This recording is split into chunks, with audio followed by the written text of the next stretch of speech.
I'm going to. We were up to a certain point in Hashkafa. We had a review, and we were up to a specific point in Hashkafa.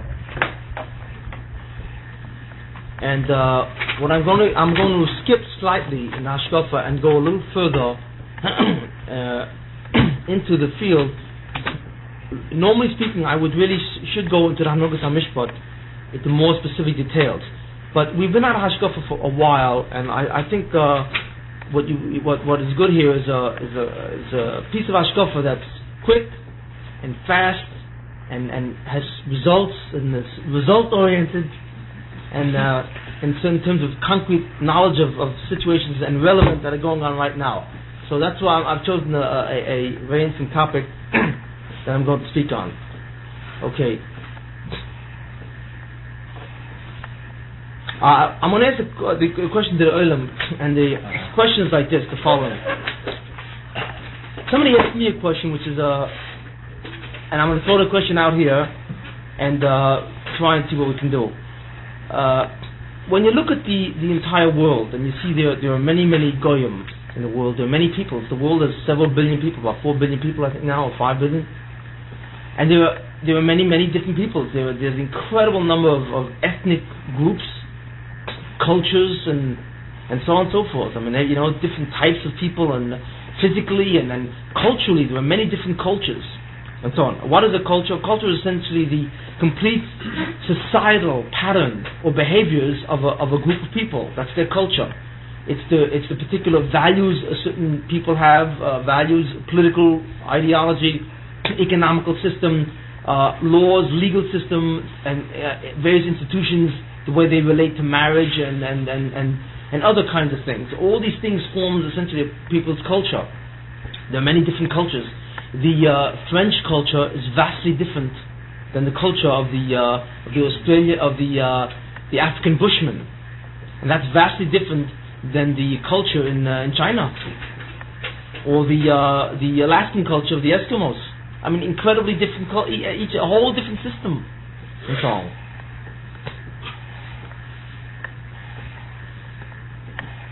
There are many different kinds of peoples in the world, many different kinds of nations. And when we look at the nations of the world, we see some very interesting things. Number one, most of the world has no shaykhs to Torah. Number one. Most of the world does not know anything about Torah. Number two. Now when I mean most of the world, I don't only mean the people of the world as exist today, but I mean the peoples as exist in all history. For example, most of the world in the 14th century never heard of Torah. Really. In all the eastern nations, in the east, the Occident, the Orient, Tibet, Laos, for example, did they ever hear what Torah is or what a Jew is? No. All of China, Japan, the whole area of that world never even heard of a Jew really, except me. As the Jews stepped over there, so even then they never heard of a Jew. If you would go to all these people throughout time and say, hey, you know that there's something called the Jew, and the whole Bria was created for the Jew, all of God made the entire world because of a Jew, and the guy will look at you and say, who? Jew? What? What are you talking about? What? And he said, you know that there's something called Torah and it was given on Sinai. What's Torah? What are you talking about? They wouldn't understand at all what you're talking about. The only ones who have some idea of what a Jew is, what a Yisrael is, and what Torah is, are essentially the Europeans, the West. And that's only because their Christianity comes from Jews, basically. You know, really a bunch of Jews that started the business. Jesus and his apostles were all Jews. What? Islam too. But China and Japan both have Jews being.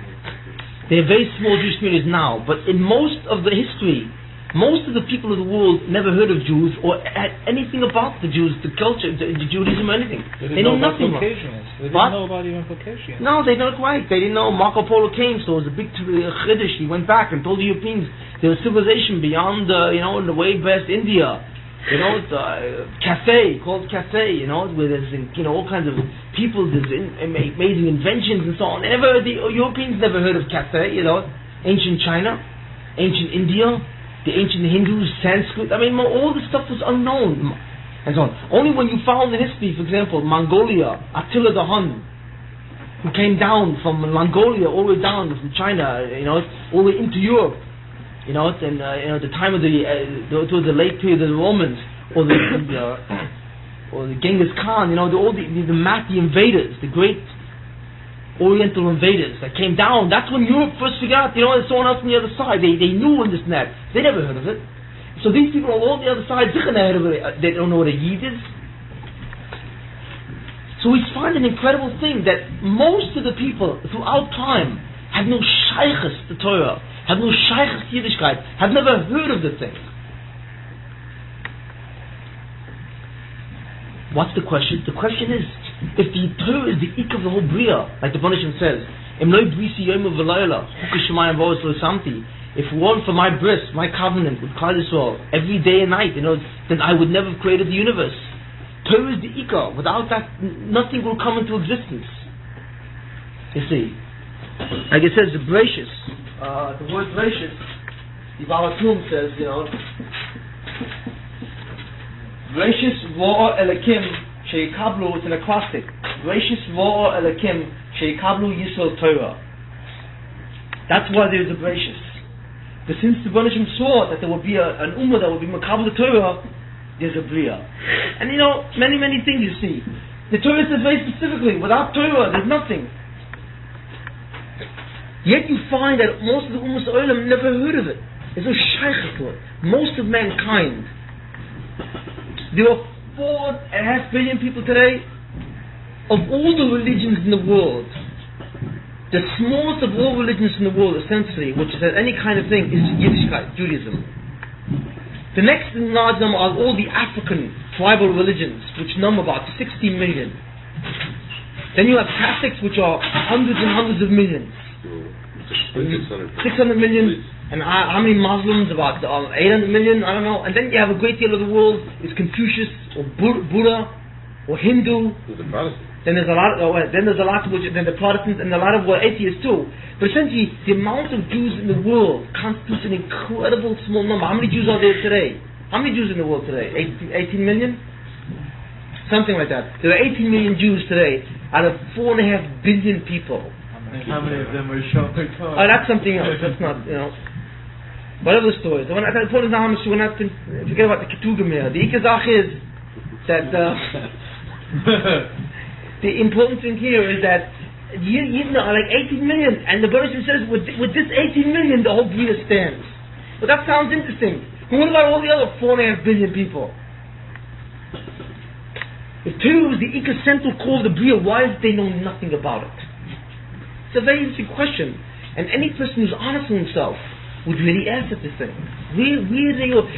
So after a while, one begins to think of the situation the following way. The Banishim Shalom is the Banishim of the Yidden. And, that's it. They think the following: God is Jewish. That's what it is. God is Jewish. Because the Banishim are Shaykh to Yidden. What about all these other people? Well, I don't know. Maybe the Banishim obviously made them as a Shaykh to them, but whatever the story is, like, nothing, ants, I don't know, whatever the story is, like the animal kingdom, that's how most people think. But the Banishim is Jewish. The Banishim is not Jewish. It sounds that we are Jewish. The Banishim is not Jewish. He is the Borei Olam. He created all existence. You see. And since all existence includes the Goyim, which are people, they're people. They're not animals, they're people. So obviously, what is the connection of the Banishim to all these people? You see, this is the fundamental question here. And like I say, Jews have a way of dichotomizing it or splitting it, where we always see the Banishim having to do with Klal Yisrael, and like in some way, the rest of the world somehow takes care of itself in some way. It's just a strange, it's a very strange way of looking at it. But the question that really has to be dealt with is the following: what is the whole Indian of all these Goyim? And why is it they have no shaykhs to any Torah? That's question number one. Question number two is, when you take a look at these people, for example, in Japan, I don't know if you know how knowledgeable you are, but in ancient Japan there was a samurai tradition. The samurai, What? What? Shogun. Shoguns. He was the leader. Yeah, well, the samurai, which was in ancient Japan, was feudal, and it was a very warlike tradition. They were very cruel. I mean, a man's life was not worth a nickel, really. In that sense, they were very cruel. They would kill at any point. You look at the people today, like for example, even in the Orient seems to specialize. It's not all specialized in it, but there's a peculiar form of barbarism that you find in the Orient. Just the Cambodians and the whole way they treat each other like ants. They'll wipe each other out. Like it's nothing for them to hurt 1 million people and to kill 1 million people. Like in Bangladesh when Pakistan came in, 1 million people. In Africa when Biafra revolted against Nigeria, 1 million people. Even in Cambodia when Pol Pot took over Cambodia after the Vietnam War, he killed 3 million people. They have a very interesting way of looking at mankind. That Mao Zedong came in, 20 million Chinese out the window. The whole thing, the Russians, 20 million Ukrainians. Khrushchev alone was in charge of killing 20 million Ukrainians. The whole thing, the very instant comes to where they are. They specialize in incredible luxurious. Now, that doesn't mean that the West, it's proper. The West is a Gavaldic share. I mean, the nations, the Egyptians, even the Egyptians, they used to take Jewish babies and put them in bricks. And so on. This is the final thing that the Bnei Shem finally refused to have Rachmanis in Egypt by Yetzias Mitzrayim and so on. The Assyrians were known for their cruelty, and even in medieval times. I mean, in France, the expulsions and the Spanish Inquisition. Point is, what I'm trying to say is that the Goyim seem to have an incredible skill, and they've worked out Azorius cruelty to a point of expertise. Now, where do the Goyim come from? The Goyim family come from Adam Rishon. They come from Noach. Adam was a big tzaddik. Noach was a big tzaddik. Noach tzaddiku. Come on, right? How are these people? How could they be the Zer of Adam Rishon? You see, if according to those people, the Minim who believe in evolution, right? Then the origins of mankind lie in an ape. So I can understand, an ape isn't much more of a mischasted, a compassionate being. An ape is more mischasted probably than most of these people. But okay, but you say the point is they come from the animal kingdom, so you say, there's no shach to chesed. An insect has no shach to chesed. And that's where they come from. They're based on that. In fact, you find a very interesting thing in the insect,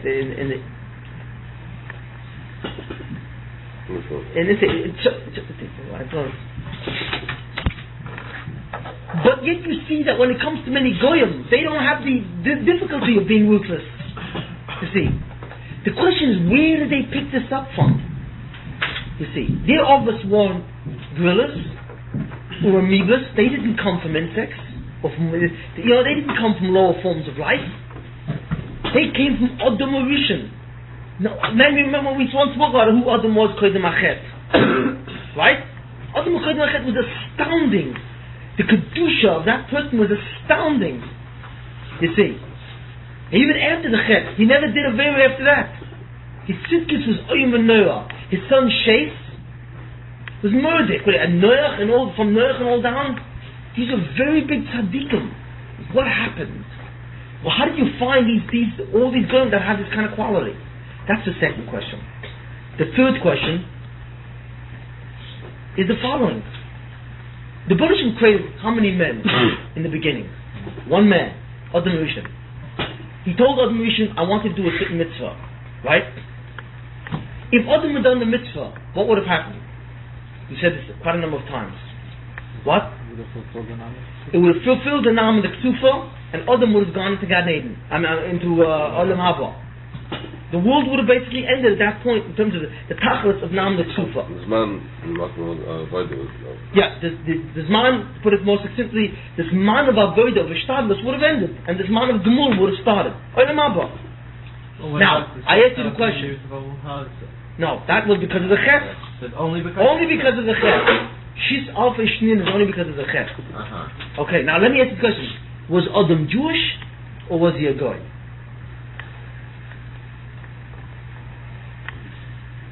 What if you define? And this is not a questionnaire for the Census Bureau.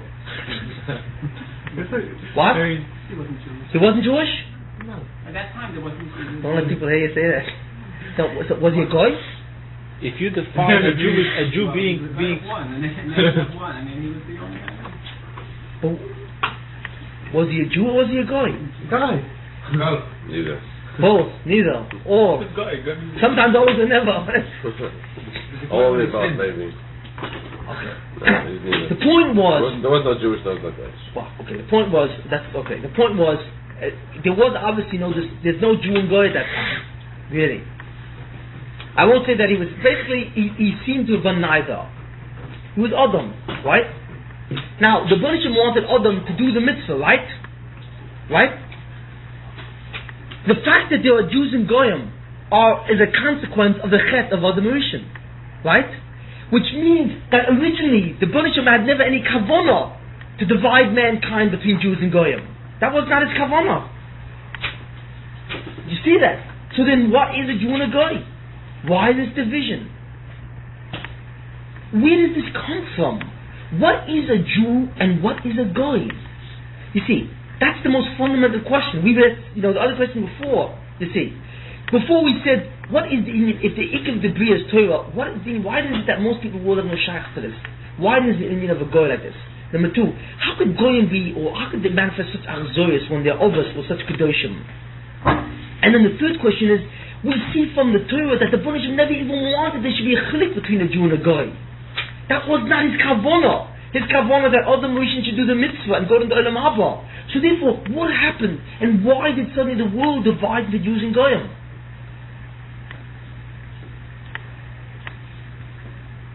These are the questions.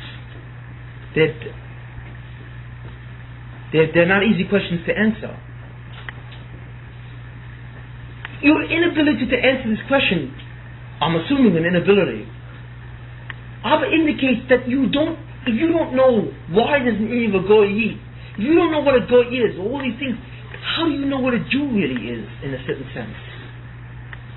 You can't even answer the question what a Yid is. What is a Yisrael really? What is that? You see. So the inability to answer that question indicates a far greater ignorance about many other areas of Hashkafa in general. We will try and answer these questions tonight.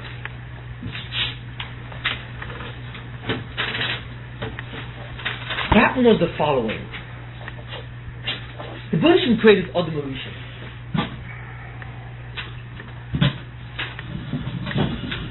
It was the tachlis of Adam Rishon to reach Olam Haba through the avodah of mitzvahs.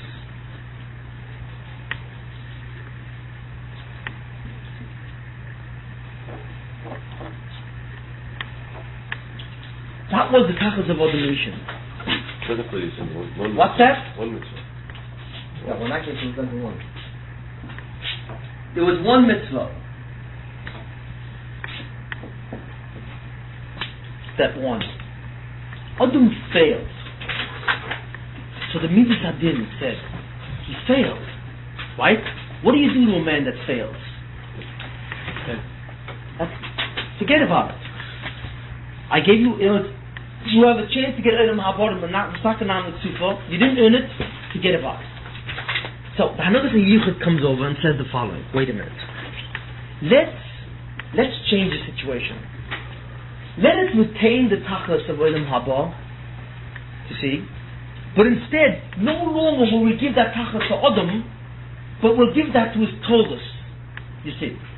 So, we have over here something called the toldos of Adam, okay? Who then will give him the same tachlis of Olam Haba, but no longer will be one mitzvah, instead it would be 7 mitzvahs. The children of Adam, to Noach, all the way down the line, were all mitzvah to do 7 mitzvahs, which are called the 7 mitzvahs b'nei Noach. Sure. Doing those 7 mitzvahs would all acquire them something called Olam Haba. I'd like to say at this point that that's possibly one view. It's not the 7 mitzvahs actually bring him into being until the 20 days. He brings that. That's one. That's one eval. That's one model. The model is portrayed though is that he had the 20 days had the same type of avodah zotim as Achaz B'Kedusha is next to doing the same type of Taryag became Memphis Goyal, the Taryag Zion. Okay, leave that go. Let's take let's deal with this concept here. We're not going to go into the transformation of the mitzvah. The point is, the objective remained the same. Okay? These are the Torahs. Now,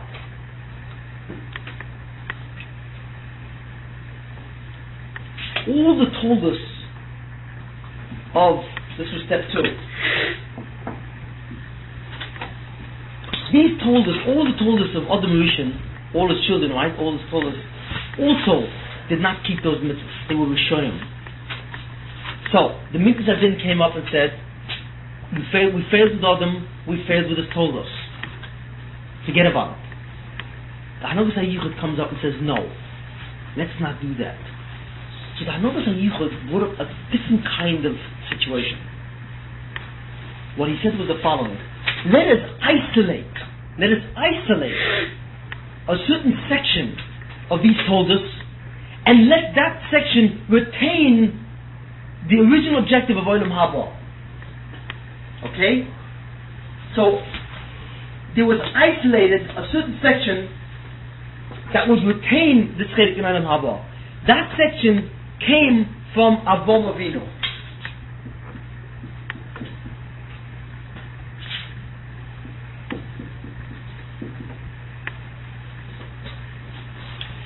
In the time of Avraham, the Bnei Shem looked and saw that all the Ummah Sa'ol, all those people in the world were not worried to Olam Haba anymore.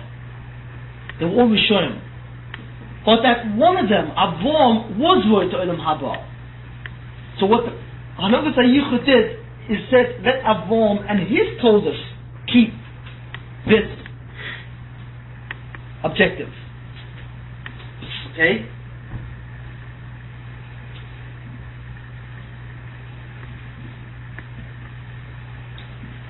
Now, the Torahs of Avraham was who? Was the Jews. What about Ishmael and Esau? These are the belong. So what happened is a very interesting thing. We're going to take it level by level. What happened was that since all the people in the world were showing only Avraham was a tzaddik, so the Bnei Shem said, let's take from Avraham and let him retain the objective of Olam Haba. You see, him and his children, which is Klal Yisrael, and that was established by Matan Torah,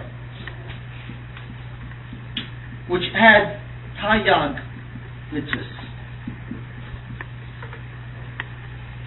Now I want to clearly see this thing very carefully. Let's look what happened. Adam had the tachlis of Olam Haba.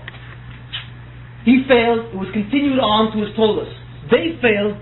Therefore, the Torahs was separated into 2 different groups. There were those who failed, right? The ones who failed, let's call those the Goyim. And then there was Avraham. Him and his Zerah retained the Tachlis of Olam Haba. So therefore, what was really Avraham? Avraham carried on Olam Haba in terms of his Torahs. They carried on the same Tachlis. This was achieved on Matan Torah. It was not achieved with Avraham. Meaning that at the time of Avraham, the Bnei Shem already planned to isolate one nation that would retain the concept of Olam Haba, and that would be Klal Yisrael. But he did not do it yet. It was only a plan. And he tells Avraham by Lech Lecha Me'atzcha, what he was telling Avraham was the following: I have now the Mitzvah Din and the Mitzvah Rachman tell me to do the following. Not tell me, but they say they have designed the world scheme in the following way, so that v'nivchu b'chor mishpachot adama. In you will come the Ummah which will continue the tachlis of Adam Rishon, Olam Haba. This is my intention, but I will not do it yet. That's why Avraham was still part of the Torahs of the world. When it came the time of Matan Torah, then the Bnei Shem finally decided this is where it happens, by Matan Torah. So you remember there's a medrash that says the Bnei Shem went around to all the different nations of the world and offered them the Torah, and they all refused. I don't know if you all heard that medrash. What was he doing? Essentially what he was doing was this. He was offering the last chance Reevaluating for to let every nation reevaluate whether or not it should lose once and for all its tachlis to ilam haba. Collect right. Yes, how he did it, I don't know. I don't know what the metaphysics and mechanics were.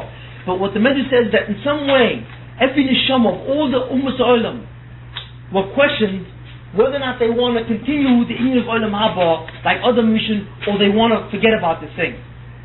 And they all said forget it. For different reasons. You know, like tomorrow, They all didn't want. They all did not want. Because the Banishim said, that in order to makayim this, you have to do tayag mitzvahs. You know, at this point in time, Adam only had one mitzvah to get olam haba. Everyone else had 7. But for this point in time, you had to do 613. So the Banishim said, look, to get olam haba, you got to do 613 mitzvahs. That's Doesn't the Neshama want that? Let me repeat. I don't know what the mechanics were. I don't know that what neshamas he went to. But your question comes out because we're not aware of what the mechanics are. I don't know who he asked or how he asked it. All I know is obviously he asked the subject, all the people of the world, in terms of the bechira process. Somehow, he asked them in such a way where they had bechira. How that went about, I don't know clearly. But he asked, please. What do you please. He asked them all in terms of that, and they all had the bechira, and they all said no. They all said, I don't want to keep the tayag mitzvahs. Esav said, I don't want to keep the tayag mitzvahs because it says lo sirtzach, and we wanted to, we have this need of v'tzicha. And Yishmael said, each of the nations in some way found a part of the tayag mitzvahs offensive to it. So it says, I don't want it. I can't keep it. I don't want to keep it. I don't want to do that. How it was able to turn it down, I don't know. Because I don't know what the Bechira patterns was in that kind of sense. But that's what the Medrash was. The point that I want to say, and this is the point of the whole cup, that's a later question.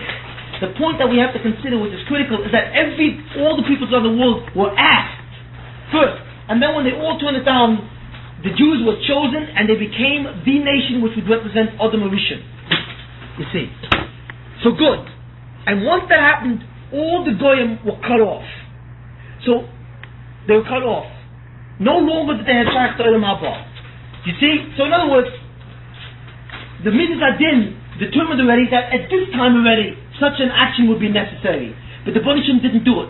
Because he wanted to see through the mice of the Avom, Yitzhak, Yaakov, and all the people, and all the Yidden, whether or not the Goyim would do tshuva and really want to keep it up. You see? Because the Banishim always first gives a hasra, first gives a warning, and then he acts. So the Banishim was warned the world through Avom. And that's why Avom was Av Hamon Goyim. Avom spread out. As it says, by Achnos Ochem, many things, the knowledge of the Achtus HaBorei, of the Yichud HaBorei, the Indian of Chesed, and so on and so forth. He attempted to teach many, many peoples. You see. And by that knowledge, the Banishim wanted to see if the Goyim would change their mind, Like, hold on. He didn't want him, Lord, because the Banishim didn't want this. In Mitzvah Adin, you see. But finally, when it came to the time of Yisroel by Mount Torah, the Banishim said, look, now is the time you got to decide. You had the time to decide, make up your mind. They all turned it down. They all lost their chelik in Olam Haba. So we see a very interesting thing. That most people think that at Mount Torah, the Jewish nation was created. That is a mistake. The Jews were not made at Mount Torah.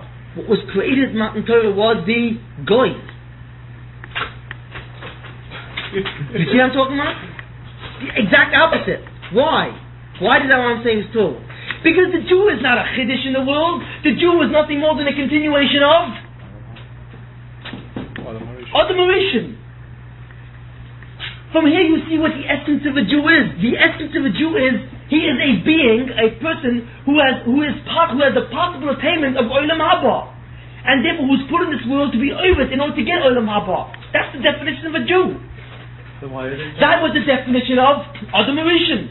You see. And the Banishim wanted that definition to be retained. The Banishim has no the Banishim created, why did the Banishim create all Olam Hazeh? For the purpose of Olam Haba. It's a Mok Mishtadlis. For Tikkun of Namet Sufa. That's the only thing. And that was Adam Rishon. When they all failed and so on and so forth, the Banishim finally said, look, you don't want it, that's it.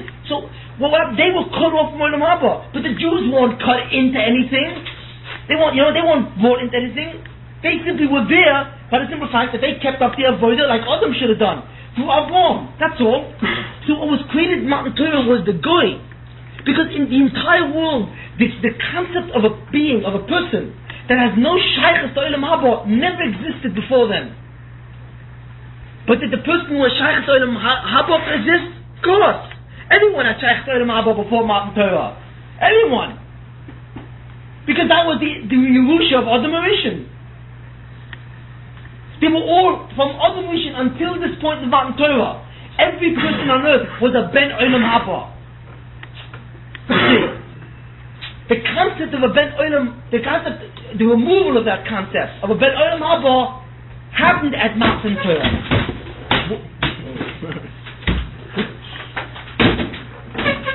Yes. Yes. And what happens to the time of Mashiach when it says that We'll get, hold your question. We'll get back to that. They don't become Yidden. But the Bonishim, the Bonishim is still mitzchased with the Goyim, so he says, wait a minute. No longer can any Goy, or any Goyish nation, have Shaykh to Olam Haba. That was established in Matan Torah. what's the gear? Wait, hold on, one second. No longer can any Goy have Shaykh to Olam Haba. They were cut off from Olam Haba. They are no longer Ben Olam Haba. What was created here was the fact that the Zerah Avraham would continue the tachlis of Olam Haba. But in order to do it, they've got to do it now through Tayag Mitzvahs. This was the new thing that was Nischadish at Matan Torah. The fact that they had Shaykh to Olam Haba was not. That's the Yerusha of Adam Rishon. The fact that they had to do it through the method called Tayag Mitzvahs, this is the thing that was Nischadish at Matan Torah. Okay, but what about all the Goyim now? Where are they? So therefore, what are they now? Where are they? Why did they stay? Wait a minute. So where are they? So the thing is, the Bonishim said the following: I no longer, since all of you refuse it as nations, you have no more shaykhs to Ben Olam Haba, but I will allow Yechidim to enter. In other words, through Geras. The Bonishim closed the door to the nations as a whole, but he let the door open to individuals. In other words, if a guy wants to be Megaya because he understands the chilek of Olam Hazeh and Olam Haba, and he wants to become a Yid, every guy has a shaykhs to come back and become Ben Olam Haba. That last door was left open and never closed. That's the union of Geras. Okay? Now, we understand this. There is one nation that took advantage of the offer that the Bonishim made for all of them. There is one, besides the Jews. Wait a minute. There is one nation. The Bonishim went around to all the nations of the world and offered them. They all said no. There is one nation that said yes. One group that said yes. Does anyone know who that group was? The Kuzari, wasn't it? They had No. Does anyone? It's a strange thing. It's often in the Chumash. They came at the time of Moshe. Who? Who? The Erevav. The Erevav were Mitzrayim. They were Egyptians who chose to become Gerim. I mean, they chose not Gerim. There was no Gerim. They chose to Mekabel the Torah like everyone else. They were the ones. They weren't Zerah Avraham, so therefore they were like the Goyim. But they chose. They said yes.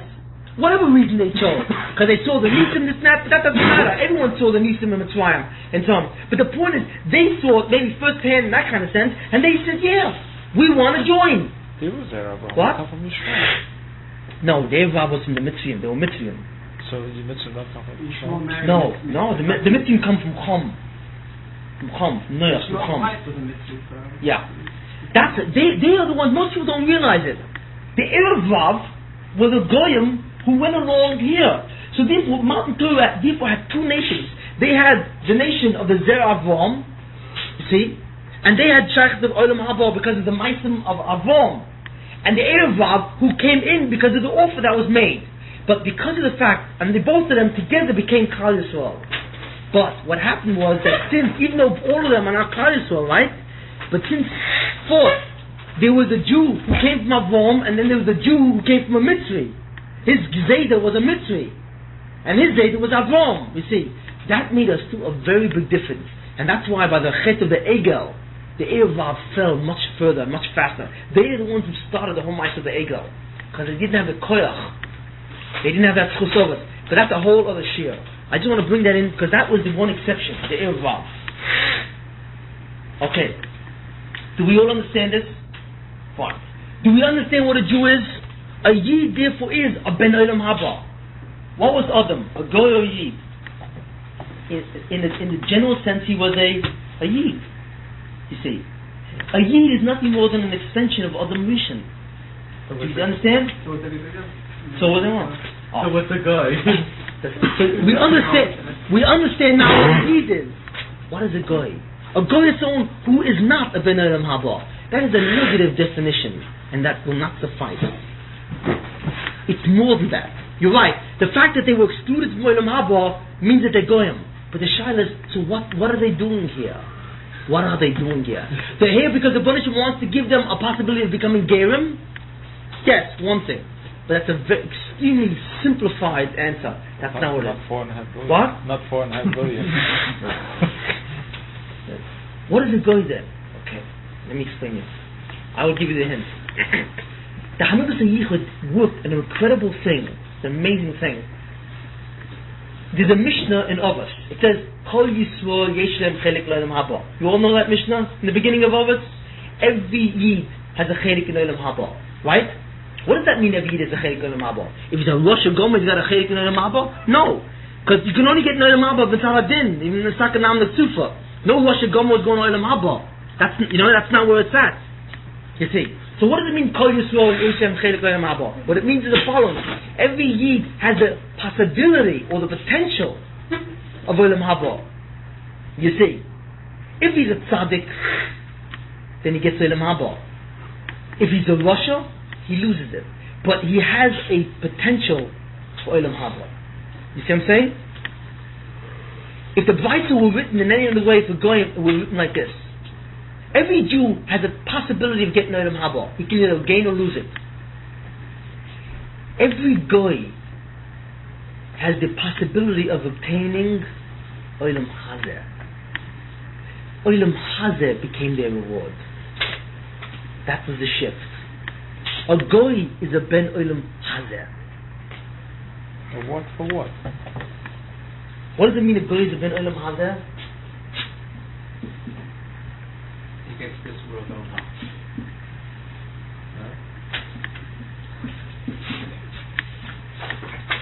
What's that? He gets this world over. Exactly. But the Banishim said the following. When Adam Rishon failed his tachlis, he kept the objective, but he changed the means. But finally, when the thing was so bad, he changed the objective and said, you people no longer have shaykhs for Ilam Haba. But, I'll tell you what, I still will be mischasid with you, and I'll give you Ilam Hazeh. What it means? It means if you behave like a mensch, and you're civilized, and you keep the 7 mitzvahs, and you deal honestly and decently with your fellow man, and all the 7 mitzvahs, and you maintain a certain relationship between yourself and God, and the Baruch Hashem, I will give you an excellent chelik of Olam Hazeh. An excellent chelik of Olam Hazeh. You will be wealthy in all these things. You will have all the hanos of Olam Hazeh. No, that's your chelik. Your chelik to have all the tanugei Olam Hazeh. That's not a light matter. That's not a light thing. There are a lot of tanugei in Olam Hazeh, as most people can attest to. Yeah, but I mean, you may think they were fools, not so fast. You know? Most people, unfortunately, we find most people running after Olam Haba or Olam Hazeh. You know? So, but the thing is, they were given Olam Hazeh b'rishus. That's their chelik. So when a guy enjoys himself and has a great time, that's his chelik. You can't say, those no good goyim, you know, tumadik goyim. They're not tumadik goyim. That's their ma'us. That's where they're at. What did you want? That's the mitzvah din that says here, have a good time. and la'asad la'avo. What? Why? Because that's the gemur. That's the gemur. But the thing is this. But it's still on Tanai. They've got to keep the 7 mitzvahs. If they don't keep the 7 mitzvahs and they're Rishoyim, they don't even get Olam Hazeh. They're wiped off the face of the earth with Gavaldik Tzoros. What's the purpose of the Bria? Wait. Just understand just what I'm saying. We'll get into that. Just understand how you have to just get the concepts clear. You see what I'm saying? What does that mean? So therefore, wait a minute. They're killed. They're destroyed. That's it. In this life they are? What? Not in this life. In this life, of course. There, in your Yes, they have tremendous sorrows. Will you ever look at India with all the starving people? What do you think they were all starving for? Whatever the story is, but what do you think? There's so many goyim who were destroyed in such ways because those goyim, in one way or another, and I won't go into that. It's a very complex thing. I'm not going to go into how it's done. These are people who are not zoichet olam hazeh. Has to do with the previous Gilgal problem? Many things, yes, a lot of things. Yichud, all kinds of stuff that's going on. That's much too complex. But just at this point, to establish fact, you see. So therefore, the following: if a person now, do you all know the difference between a tzaddik and a chassid? A tzaddik is a person who keeps the mitzvahs, as is stated. A chassid is someone that goes beyond the mitzvahs. Right? Do we understand this? That's a chassid. If a Jew is a tzaddik, what does he get? Olam haba. If a Yid is a chassid, what does he get? More olam haba. If a goy keeps the 7 mitzvahs, then what is he called? A tzaddik. Tzaddik is someone who keeps the mitzvahs. If a goy is a tzaddik, what does he get? Olam hazeh. That's all he gets. However, the Rebbeinu Shem said, if you keep the 7 mitzvahs in an exceptional fashion, you can get olam haba as a goy. That's why the Rambam, if you ever look in the Rambam says, the chasidei umas olam, azoicha, not the tzaddikei umas olam, the chasidei umas olam. Because the tzaddik umas olam get olam hazeh. If they're not tzaddikim, they get nothing.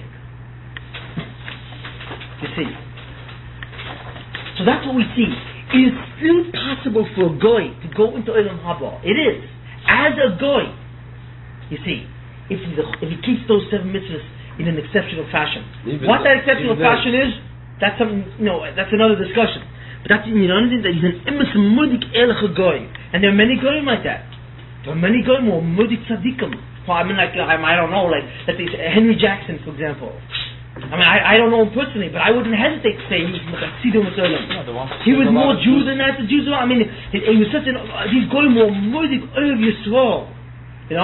What about the Wallenberg, who saved hundreds of thousands, 100,000 Jews in World War II? This is not in the Chassidim Olam. Of course, it's in the Chassidim Olam. And yet he suffered Olam hazeh. Oh, that's something. Other cheshbonos. Maybe that's why Olam haba account that he suffered in Olam hazeh. And then you have shach the cheshbon of Yom Tzchuyus. Over salvation, over the Rabbanon, not the person. Okay. So therefore, see, that it's because of this reason, and it's because of the fact that a goy can get olam haba without being a Jew, that there is no mitzvah to megaya a goy. You see, because the truth of the matter is, it's the biggest mitzvah of a Christian to megaya yid. Why? Because in their religion, if you're not baptized, you can never see the face of olam haba. You'll never see the world, eternal life, if you weren't baptized and if you don't believe in Jesus. You see, so therefore they look at a Jew as a man who's condemned to Gehenna, to eternal perdition. You see, so therefore, which is in a certain way they say, well, therefore is a mitzvah men hamufcha to go megaya yid. Oh, to make the man a ben olam haba. That's how they see it. See, we don't see that. We are much more secure, in the sense that a goy can get olam haba himself if he's an erech goy. You see. I want to get a chelik of olam haba which is shaykh like Yidden, then let him be megaya. That's why there's no mitzvah Yid to megaya goy. Adarabah, we say to goy, dayo elecha. Be happy with the olam haba you can get as a goy. Tafasta muba like tafasta. Don't chir tehoyach. You see, that's what we said. He's not shaykh. But no, he can become shaykh. But it's difficult to become shaykh. So we say, forget about it. That's the criteria. Is his own kabbalas. By definition, proselytizing defeats the criteria necessary to indicate that he is right to be a ben olam haba. Yeah, but that doesn't defeat anything. The point is, it gives you kabbalah on his own. If you don't, it's impossible to. Yeah, but otherwise everything becomes static. It's not true. He's back to being. That's not true. Not true. No, because you can't proselytize it. What it simply means is you can convince God and convince Goyim that they should become. That's why the reason. Yeah, but olam haba, if a guy is megaya to get olam haba, that's lishma. Alright. So you proselytize on that basis. But he has to come to I don't know. You tell me that before. That's something else. Should dictate if he explains it well. See the emes. That's something else. But Baal Korban, it's probably not like that. It's probably the Abbas HaChaimer They're not allowed to see the Ovis. The point is that since a Goy can achieve Olam Haba on his own thing, but the point is this, what we see is very clearly is like this, and then what we see is like this. Who will be in Olam Haba, practically speaking? Since all Jews are part of Olam Haba, right, they have the chelik, most Jews will make it. There are miyut that will not make Olam Haba. They were showing the Mumma, who choyt the machtas rabim and so on and so forth. They will never be in Olam Haba. You see. What about Goyim? Most Goyim will never be in Olam Haba. All the Goyim that you see now, most of them, the Goyim will no longer exist. Because that's not where they are. There will be a meat and that will be. And even the meat that will exist, the highest of those Goyim are not as choshev as the smallest of the Yidden. Why? Because the Yid has to mechayim tayag mitzvahs to do it, a Goy only has to do 7. That's why. So they will also have shaykh to Olam Haba, the ones that make it, the Hasidah, but in a sense that they're tougher to Yidden, you know, in that kind of sense. But no Goy can achieve a greater Olam Haba than a Yid, because he doesn't have, well, we'll get into that in a second, he just doesn't have that wherewithal to get on that level, you see. But that is the fact. The Ramchal says this, it is a sad fact in certain ways, it is a very interesting thing in a way. Most people that live in the world today, you will never see again. You see. Not because Chas v'Shalom they're inferior, we say you're inferior, get lost on, because that's their chelek. But they have a chance to break out of it, you see. They can become a Ben Olam Haba even as a guy. So you're saying that's like by chance all these people are around because of that? No, what? No, that's one thing. But the point is that the Banishim says, look, you can get Olam Haba, be an Erech Goy, and you get Olam Haba. That's, in one sense, that is why they're all around, yes. In one way they are, yes. But yes. The proportion? Because as long, the truth of the matter is the following. If the Goy had no shaykhs to Olam Haba, there would not be any Goyim around. Because I personally don't believe, I don't believe that the Hanogas HaYichud will be able to save Goyim just for Olam Hazeh. Olam Hazeh is a makom of Idun, it's a makom of Taineb. But I don't think that even Hanogas HaYichud could establish that kind of thing. And the only way he can establish that, you see, is because they all have shaykhs that still become Olam Haba. Which means that in some way they still can relate to the Tachlis of Adam Rishon, which is the Tachlis of the Bria. But so many people, just because you might get, how many Gerim in the whole history of the world, how many Gerim were Very few. And that's why we have 4.5 billion people? Yeah, no, but how that's many... That's why how does he got that? No, but how many Elech Goyim do you have in the world? Did you have? Probably a lot. In all the history? Probably many Elech Goyim. Now, you see, the truth of the matter is that, I forget who said that to me, Chassam Sefer, I forget who it was, one of the big Achronim, the person said, he says, you don't even see Elech Goyim anymore. He was referring to the reader of the door. He says, there was once a time when you could see an Elech Goy, There were Goyim who were, even now, once in a while you see with the old values, It's a Goy, he doesn't believe in Geneva, he works for his money, he's very conscientious about the feelings of another person, He's not a destructive. He's a compassionate person. He doesn't steal and he bleeds by the work of his hands.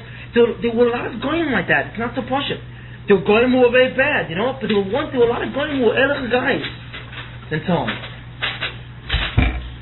I once read. What was it? I also.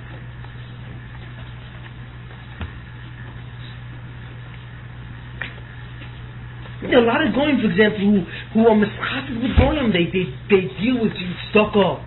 In an erech way, they feel. There are a lot of people who give tzedakah and goyim, the goyish welt, and who are Torah, and they occupy themselves with chatzodim and so on. It's not a posh thing. There are many goyim who are into chesed and into Torah, and these are erech guys. So it's just luck then? What? It's not luck. It's koyach nefesh, which we will get into in a minute. We'll get into that. We still have a lot more information. Well, how can you say that they're different? The point is this: there are goyim who they have the bechira. They are goyim on bechira to either be a narcissistic, self-centered, pleasure-seeking creature, and that's it, cruel creature, or they can be compassionate, sensitive, giving, and it can also. Goyim. Look at the chachamim, the goyim. There are a lot of chachamim out there. Right. They're very great men. Ralph Waldo, for example, Ralph Waldo Emerson. The man was a tzaddik. The man is an incredible guy. I'm not going to pop some dinam on each guy. Ever look at Emerson's stuff? The whole transcendental, these transcendental schools, they were like Thoreau. They were very choshev people. I don't want to get there. I mean, many times you can look among Never Unzer and you can barely find sometimes. There were some guys who were very big men. They were very great thinkers and they were very great men, people. So you're saying that they're much less important there or something? Even though it was right, a man as big as Abraham Lincoln. Abraham Lincoln was a tzaddik. I mean, in ways. I mean, it's not bechinam that a man like Lincoln is mechubed. Even Goyim know who the mechabed. I mean, of all the presidents, the only two presidents that mechabed is Washington, Jefferson, and Lincoln. There are a lot of presidents. What was the chashivas of Lincoln? Because Lincoln was it was Yodua and his door. His anivus was murdered, Lincoln. His humility. And his chesed. The guy, whatever he was, Lincoln was not cautious to, So you're saying that there are guys with the same, like midas as couple beings? Sure. So why aren't they deserve the same? That's something else.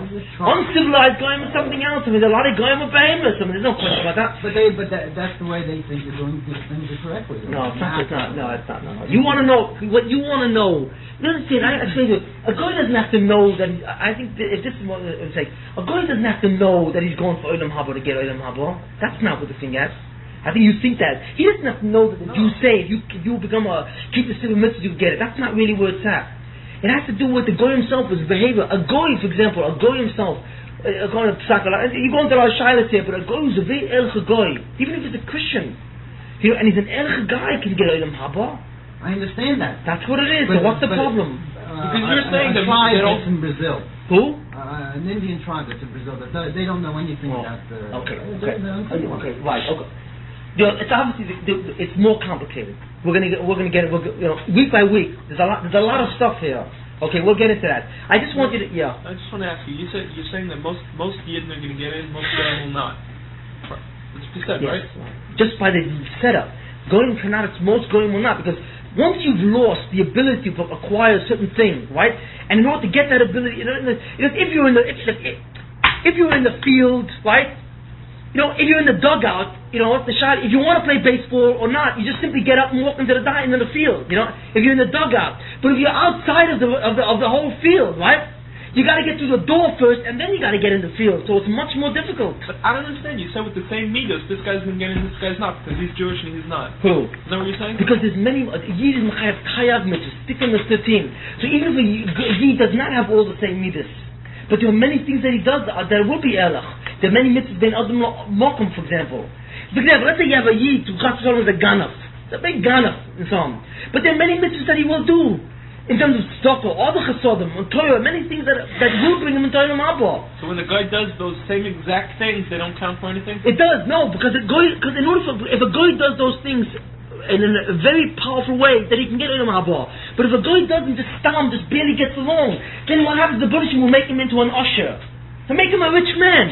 He'll make him into a very hatzlachatik guy, and that's it, because that's his chilek. You see. Okay, there are several concepts. There's a confusion still on your face. Yeah. Yes, I know.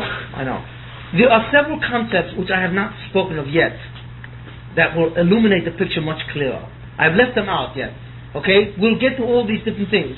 There are a number of questions here. I just first want you to see the concept of progression. Get this first information, this setup. The concept of a ben olam haba and a ben olam hazeh. The progression from Adam, the told us down here to find to the Umas Olam. So you have some kind of an idea of what's going on over here, okay? So we can answer at least one of the questions. We can answer two of the questions tonight, in a sense. We can answer the question here of why is that most of the world has never heard of Torah? Why is it? And the answer is obvious, because it's not their job. That's it. The Buddhism only gives those the job that have to have it. Since Yidden have to have Torah to be Kohen Olam Haba, they have to know it. The Chinese, since their Shaykh Olam Haba will be minimal in any sense, they don't need Torah, these things, to get there anymore. You see what I'm saying? Hence, they're out of the entire system. The Hashkocha that runs China is a different Hashkocha. It's a Hashkocha based on the Shiva mitzvahs. It's a Hashkocha that's based on evaluating whether the Chinese are humanitarians. You see? Ben Adam na Adam, in a basic way.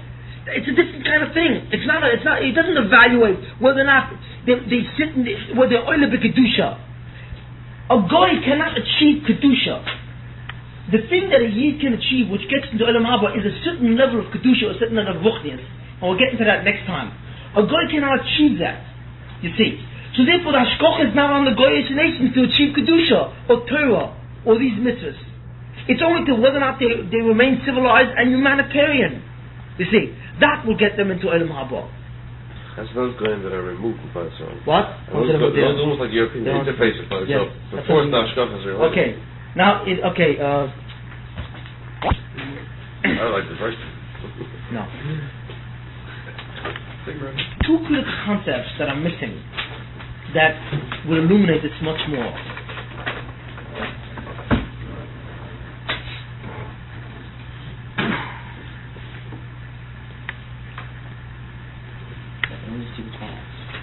One concept that's required here. And that concept really has to do with the relationship of the various different derivatives. Let's discuss that. It's important to understand the concept. I'm not going to go into it in depth. It's a very profound concept. It is a very difficult one. It is one of the most fundamental of all concepts in the entire Hashkoch Batis. And you'll see in a second it's responsible for almost all of history. But I don't want to touch on it really largely, just basically to understand. And it's the concept of Ovos and Tolus. What is that?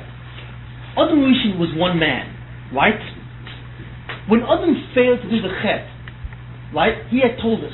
Essentially, the following happened. I think I want to discuss this. The neshama of every person who was ever born from the time of Adam Rishon till the end of time were all once one big neshama. And all that was Adam Rishon. You see, every tzaddik, Avram, Yitzchak, Yaakov, Moshe, every Tana, every Amorah, every Novi, every Rishon, every Achron, once was all one man called Adam Rishon. Now, what does that mean? That was Adam Rishon Kodem Achet. Now, what does that mean? That's an incredible thing.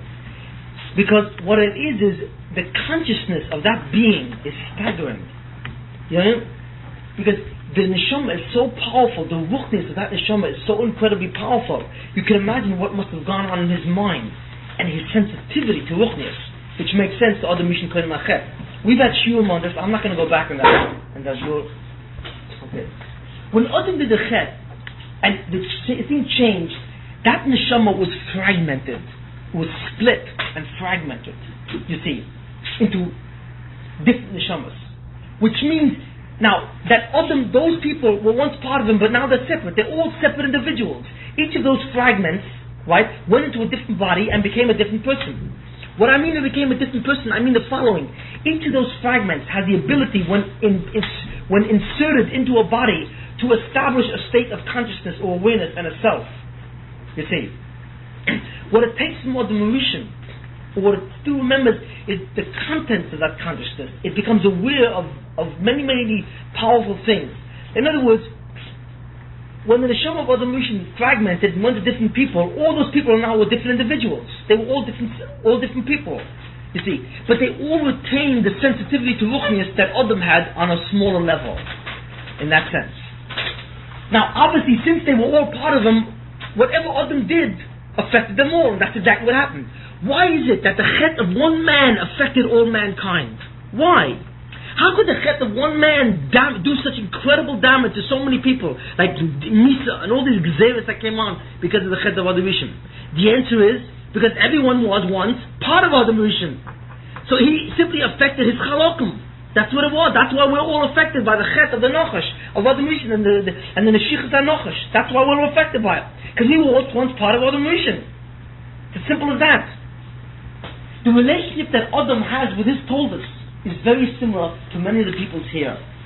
The people that lived a long time ago, by the time of Adam, Noach, all those generations and so on, to the time of Avram and so on and so forth, were different than all the people that came after them.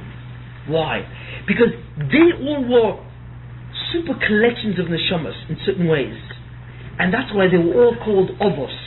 Meaning that whatever they did affected their neshama, and therefore if they fail to do their thing, it will be further fragmented, and those chalakim would share the damage done by the Av. You see what I'm saying? That is essentially one of the ways that mankind progresses, down. The neshamas are continuously fragmented, splintered into pieces and mitzutzim and all kinds of things, always continuously entering new bodies and becoming new people. You see? But when those neshamas were together once, they were once one guy, one person, and therefore his bechira affected the status of that neshama.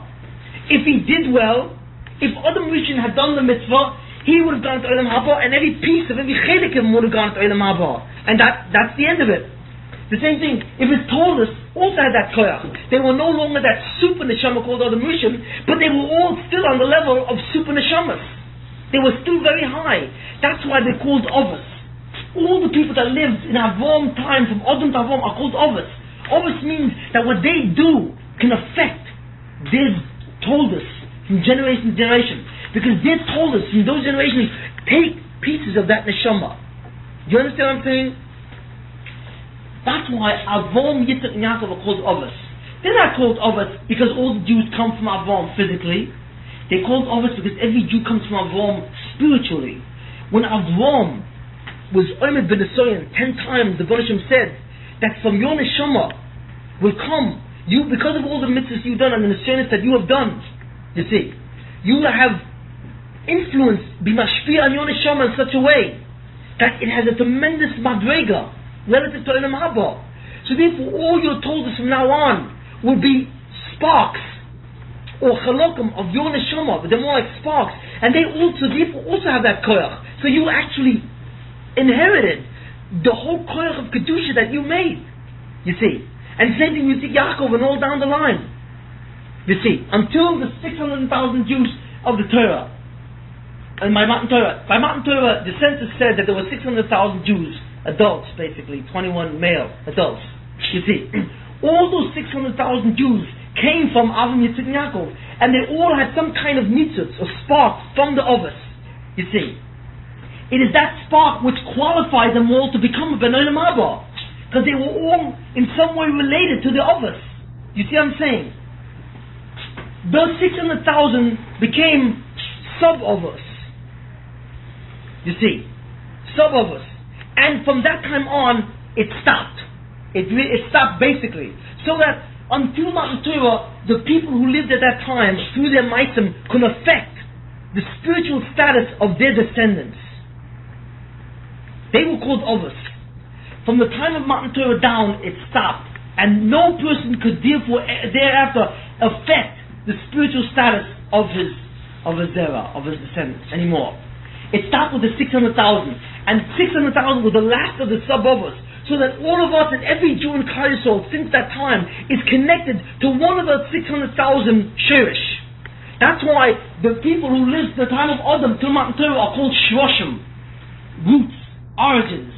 Because their neshamas were such that depending on the bechira that they had, or what the maisim that they did, it would affect, you see, the spiritual status, the koyach of the nefesh, the neshama of all those that would descend from them. That's what Chazal say, that all the evil back to those Torah. Yeah, that's what all the evil neshamas. The only neshamas are there, right. It was automatically there, right. That's why, you see, later on, these goyim today, for example, are all mushrash in their ovos. For example, we come from Avom. Why is it that we all have the shaykhs to become Olam Haba and not? Because we come from Avom. So you may say, well, we're lucky. It's not that we're lucky. We are halokim and nitzutim for those neshamas that were at that time. We are those people, in a sense, or parts of those, in a different state of consciousness. We don't remember it really. You see, there was a further fragmentation down the line. You see, so we're not luckier in a sense. We are them. The only reason why we have what we have, because they did what they did. That's why. We didn't luck out because there's some. It's the same thing when you go into a country, let's say for example like Laos, and you look at the Laotians. They also had an Ov. At some point in history, they had an Ov. They had some guy, whoever that was, Sin Bu Yang, whatever his name was. No, it was not. Whatever the story was. And his maisim was such that he was gurm what that neshama would look like. And then when he had his children and so on, all the Laotians came from him. So all the people in Leah, this is not exactly because there is no homogeneous grouping anymore. But theoretically speaking, all those people are a chelik and a reflection of who their Avon Shirish was. So the reason why they're all Ben Olam Hazeh is because they are the same ones that refused the Matan Torah. Every guy that exists today and every guy that existed since Matan Torah is a chelik or nitzitz from those goyim who said no to the Bnei Shalom when he offered them the Torah. That's why they don't have it. It's not because if the guy would say, well, if I would have had your Zayda, I would have been different. No, you wouldn't have been different because you are your Zayda, like I am my Zayda.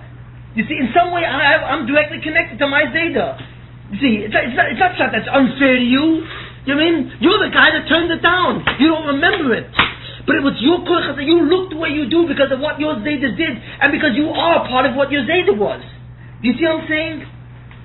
So when you say, well, it's not fair, this doesn't hold water, this is not fair. You see? It's a very critical concept to understand that from the time of Adam to the time of Rome, all these people were called Ovos, they were called Shroshim.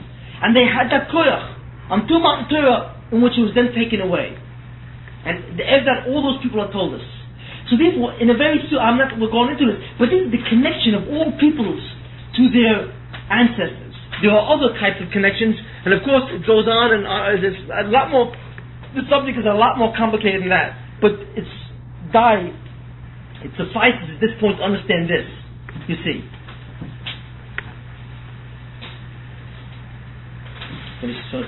Okay, I will do one more concept. The other concept. Okay, we understand this. There's one more critical concept that's also very important.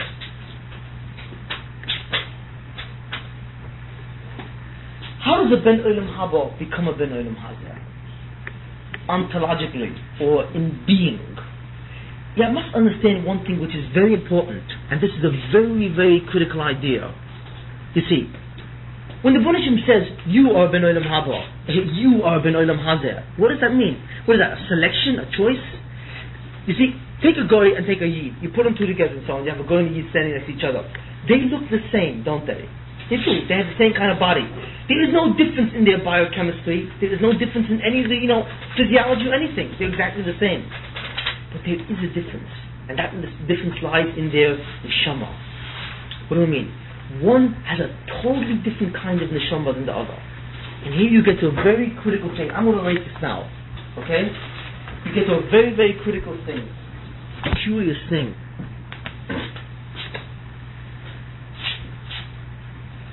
The neshama, right? The neshama, right?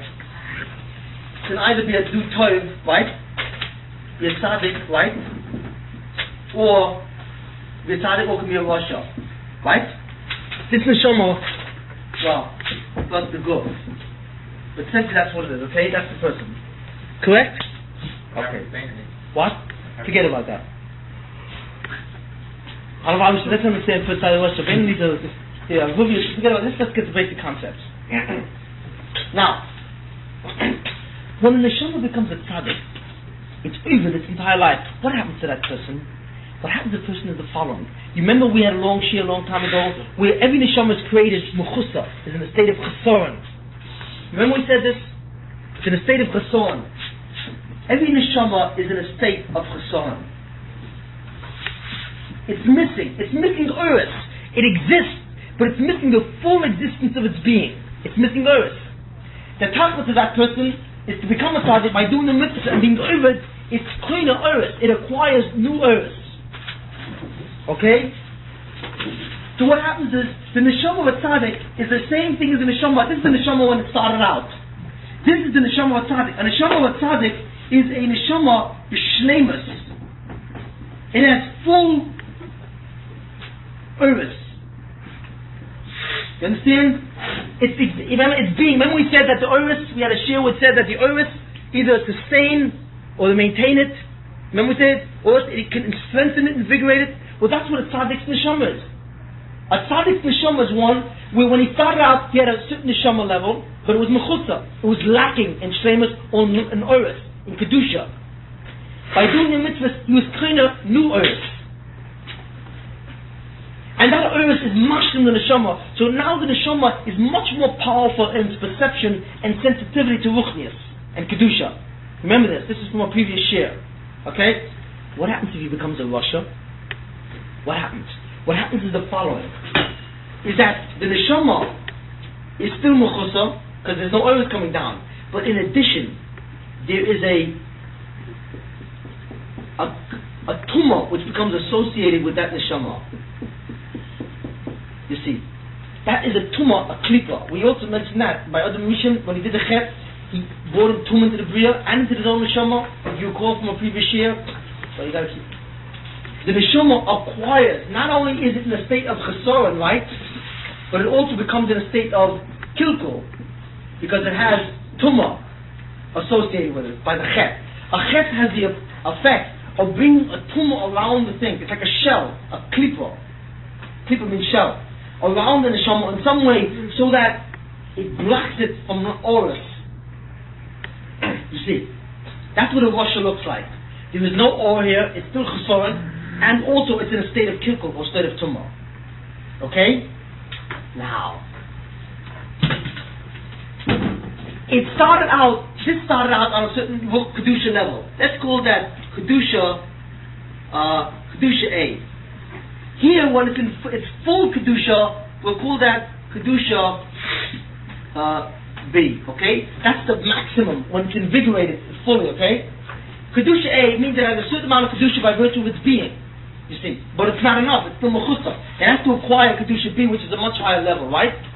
What happens over here? Over here, this neshama has kedusha A, right? It still has kedusha A, correct? Because that's what it had when it started. But, right? But it failed to produce kedusha B, number one. And in addition, it has also covered itself with a tumah, which has very bad effects, which we will not go on to, okay?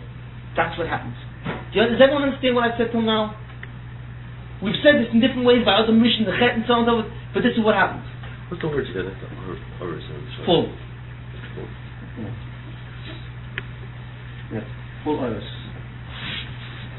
Now, what happens if this rasha continues in his wishes constantly, right? And what happens is a very strange thing.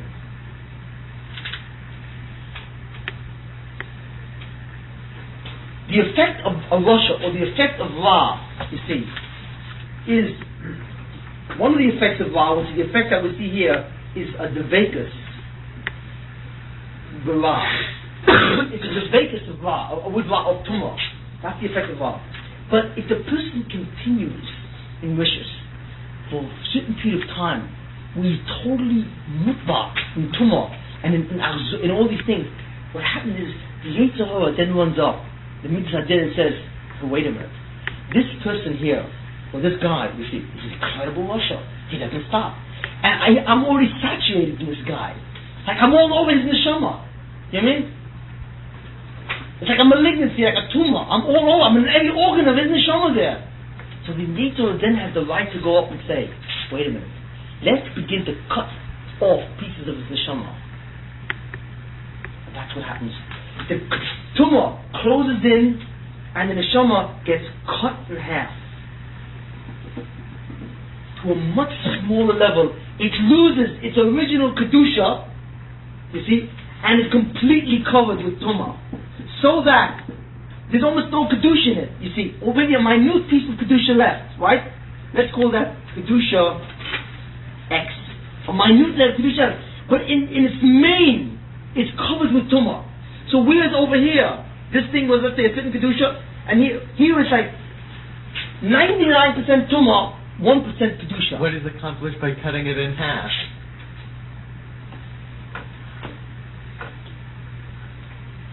What is experienced is the withdrawal of kedusha, of madrega. What does that mean, withdrawal? What it means is following very simple. He is no longer the same being. He's not the same being anymore. He has a different nefesh. He has a nefesh of a much lower being. He has a nefesh, remember we spoke on the Shema, he has a nefesh, meaning that his capacity to understand or sense ruchnius or emes is very small.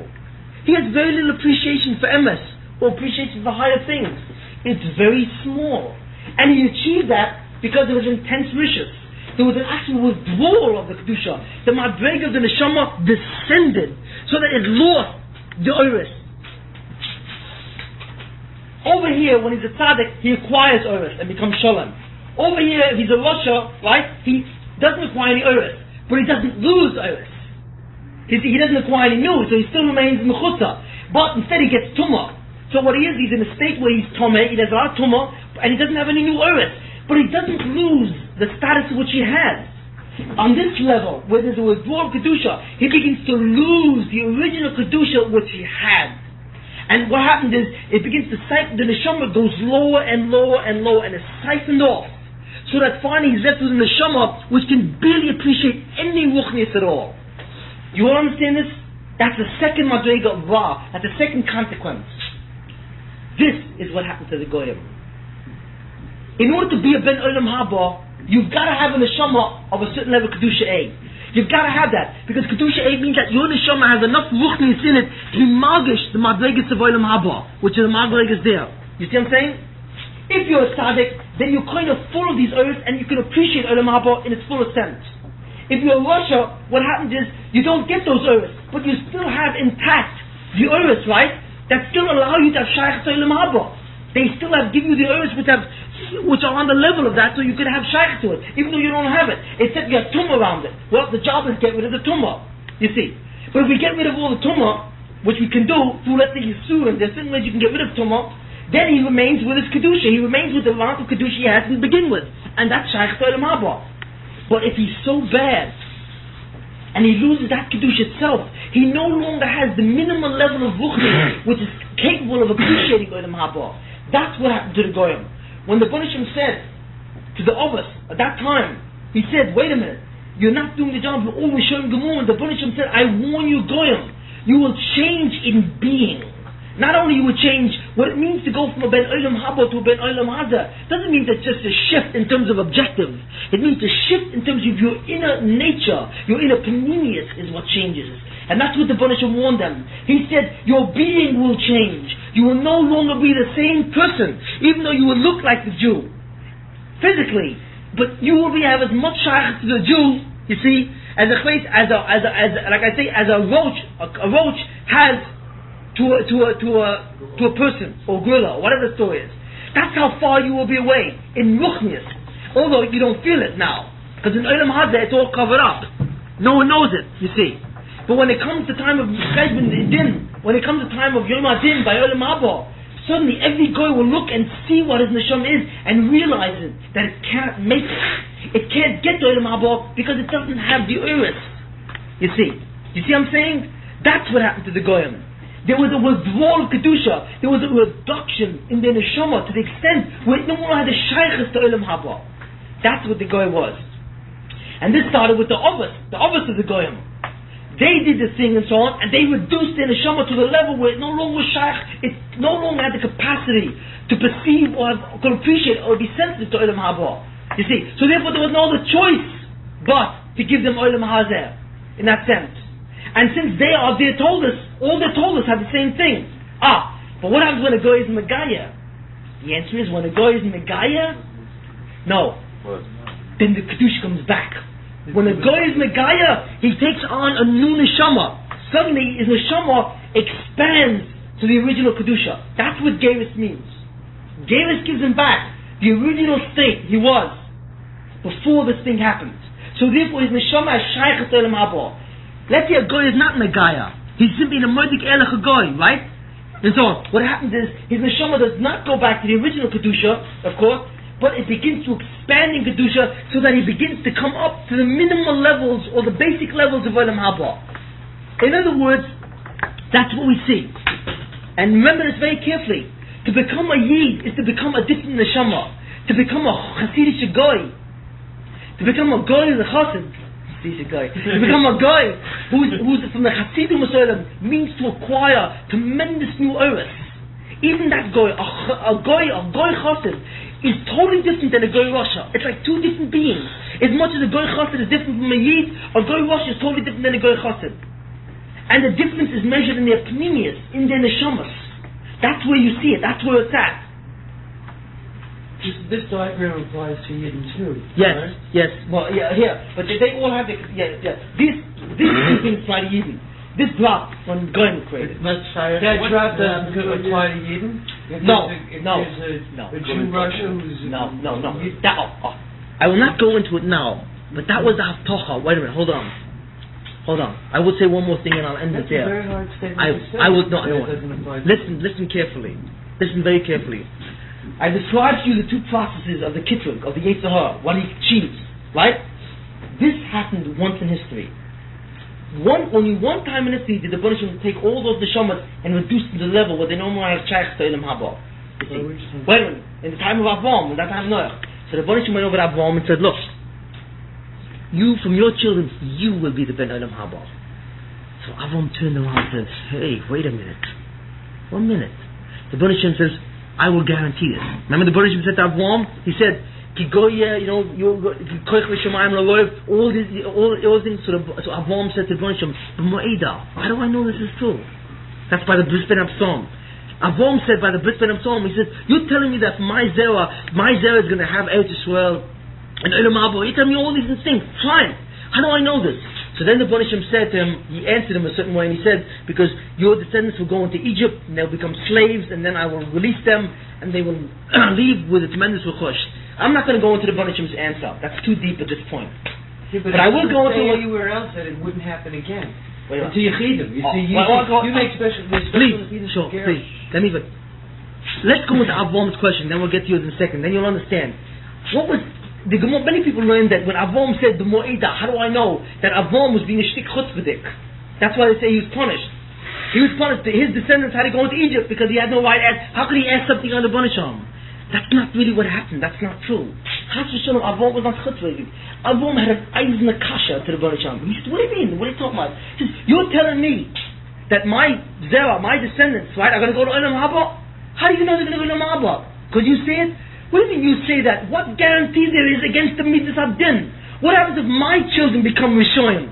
What guarantees that this process will not apply to them any more than it already applied to all the other Goyim? That's what Avraham said, that you already did it. Avraham said to the Banishim, I already see what Ummah Olam. The very fact that you're coming to me now and telling me that I'm the one who's going to take over Adam Rishon means that all these other people defaulted. The very fact that you come to me alone personally means that there's such a thing called as default. So how can you guarantee me that my children will not also default? You see what I'm saying? It was a tremendous question that he asked the Banisham. I asked the question. According to me, my children become Rishoyim, they'll also default. And if they default, they'll lose the chelik in Olam Haba, just like everyone else did. Me, I won't. Okay, fine. But what's to say that? The kids can always reduce it back down. What's to say that A will not go down to B? So the Banisham says, I guarantee you that no matter what they become, it'll always only stay on level A.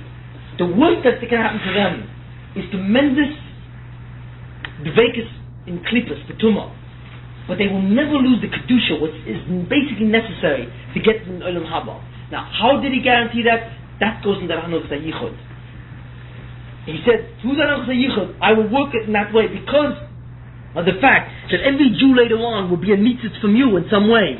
You see, I will guarantee that they can never cut themselves off from your avodah, what you have done. How did he do that?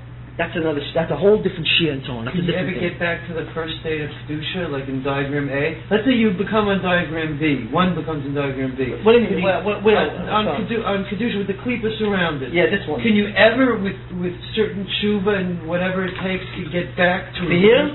Yes, you can. Yes. A Jew can with tshuva can get back to here. In many cases, so it depends on it, but you can get back to here, yes. That was Avtach Avraham. What the Banishim said to Avraham is that since you will never go from here to here, you'll never go from here to here, and you always remain here, you can always get back here. But once you go from here to here, you cannot go back. It just doesn't take place anymore. Right, it just doesn't. You see, that's the thing, right. That was Avtach Avraham. That is the Bris Ben Absalom.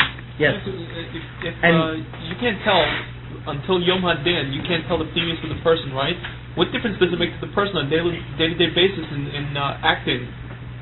Where's the difference? Where's the difference between a good-hearted guy and a good-hearted Jew? There are differences. That's a complex question. I have to answer that, but there are differences. Every person knows what his tachlis is in his communion, and so on. And the outside reality brings him towards that tachlis, even though he's not aware of it, but it does. But you want to get into Bechira and so on, which is that topic, and the concept of Goyim Yidden and the what's called the being reduction that actually takes place between the Jew and the Goy, and the Haftoch Avrom, and so on and so forth. Okay. To the very critical subject, a very difficult subject, and was, as I mentioned last week, it is not in the Seder of where I left off a while back. What I should have covered at that point in time was a more detailed analysis of the Hanagas HaMishpat, how the entire Mishpat manifests itself in the world in terms of the Bechira, what the Tachlis Ha'odam is, how it manifests itself in the Bechira, the din of a person, the balance between the Yetzer and the Yetzer Tov, what is the Yetzer Hara, how does he function, where does he get his koyach. We would have gone normally into that. I did not go into that. I will go into that. I did not go into that because I wanted to start something which is has instant relevance and try and work this area out. The particular topic that we've gone into is essentially the problem of the description or the identification of what are the major features of Olam Hazeh in terms of the way we experience it in a very concrete way. And we asked several questions last week. I'm going to conduct a very short review for the benefit of those who are not here, just to give them an idea, and then we'll move on. We asked several critical questions last week, and that's how we opened up the shir. The critical questions we asked last week were several of them. First of all, if the entire tachlis of the Bria is the Torah, and we know this, the Torah says this, and there's a Mamre Chazal all over, and the Torah itself, Imro Brisi Yomim V'Loila Chuku Shemayim V'Otz Something. If it wasn't for my bris day and night, I would never have established the entire world. So this is very clear that this is the Banishim's Kavanah. Yet, if you look at the world, there's something very strange. Most of mankind has no shaykhs to Torah. Not that it deviates from Torah, but it has no shaykhs whatsoever. They don't even know about it. And these, of course, are all the Goyim. And what I mean Goyim, I'm not talking about the Goyim who know Jews. Most of the history of mankind, the Goyim never heard of a Jew. And if you really realize all the Goyim that existed in the Orient, in the East, not the Occident, not the West or the Near East, those ones have shaykhs to Jews. But the Chinese and the Indians, the Japanese culture, and Laos, all the Burma, every country in Southeast Asia, almost all of Asia, Mongolia and so on and so forth, all the Pacific Islands, Australia, all of Africa, never heard of a Jew, basically, throughout most of the history of mankind. And they never heard of anything called Torah. And for example, as we said very simply, a Tibetan monk in the 14th century, he doesn't know what Torah is, or what a Jew is, or what the Torah is. These are very alien concepts. The Mongols, for example, in the 8th century, the Japanese samurai tradition, the 8th century, all over the world never heard of Torah, and even now they really barely hear it. The only reason why most Goyim are familiar to stick with this is because of Israel, the state of Israel, which is always in the news all the time. There's something called a Jew, and there's something called there's a religion, and so on, and but it's a foreign. A Jew and his Torah is like an alien being to most of the Goyish Shavel. So therefore, very simply, we see that most of the world has no shaykhs to our hasogus, which we receive from Mountain Torah. So the question is why? What is this? This is number one. The second question we asked was, all men come from Adam Rishon. All men. And the question is, this is very interesting. They come from Adam Rishon, but Adam Rishon was a very big tzaddik. Adam Rishon was up. We spoke a little about the matter of Adam Rishon Kedem Achet and Adam Rishon Achachet. And Adam Rishon was an incredible. His tzidkis, his kedusha, was staggering. And we'll go into that later on. We speak a little more about Adam Rishon Kedem Achet. For those people who understood some of the things, the kedusha level was much higher. Yet, if you look at a great deal of the world, for example, we are staggered by the cruelty of most of mankind. For example, the Japanese in their culture. The Japanese culture is replete with murder, and the samurai tradition. They can cut off your arm as quick as look at you. They say this is nothing. Human life is extraordinarily cheap in the Far East. It means nothing. I mean, the fact that 1 million Chinese perish here and 10 million people died here, that doesn't really mean much, and so on. and the wars and so on that goes on, the cruelty of all these people. So we say, where did they get this achzorius from? Where is it from? Animals don't act this way. And since they all are a nishrash from Adam Rishon, Adam was a tzaddik. You see, how does it shaykh? Where does it come from? In the teva of the Minanushi. And then finally, the third question we ask, which is a very difficult question, it's a very powerful question, I think, is that the truth of the matter is, what is the entire thing of Goyim and Yidden? So we asked the question, what was Adam Rishon? Was he a Goy or was he Yid? So we said that essentially, what was he? Was he Jewish or was he Goy? So essentially what we said was, he was neither. He was Adam Rishon. Where did the only of Jews and Goyim come in? It came in sometimes way later on, when Yidden came on, Yisrael, Atam Yisraelu, and so on, then there were Goyim and so on, by whatever the story is, it came far later on. So, for some reason, the Bunishim had this kavanah of dividing mankind into Goyim and Yidden. And the question that we had was, well, what kind of kavanah was this? We see beferish that it was a kavanah of the Bunishim not to make such a distinction. That the Bunishim would never have wanted to make such a distinction. What's the raya? Adam Rishon. If Adam Rishon had not done the chet, if he had not done the aver, what would have happened? What would have happened is, he would have established Olam Haba by Shabbos at that point in time. You see, and the shleimus of the world would have been achieved at that point in time. So, which means that there was a kavanah of Bonishim for Adam to be masked in the Bria. There was never anything, Bonishim never had a kavanah for something called a Jew. You see, and it's very, now. So the question is, this is a very important contradiction to what we all know. We all know that the whole tachlis of the Bria is for Yidden. I mean, that's one of our nationalistic causes that we know that we're taught essentially that I'm scholar mamlachas kahanim, that li b'choray and so on, all these statements and so on, and the Bonishim created the world because of Yidden and so on. But the truth of the matter is, when you really examine it, the Bonishim never wanted Yidden, and he never wanted Goyim. So this is the next question. So what is all this? There are many other questions, but these are the fundamental things. So the first objective that we attempted to understand was, what is the Indian of a Yid and what is the Indian of a Goy? What is a Jew and what is a Goy? And where does it come from?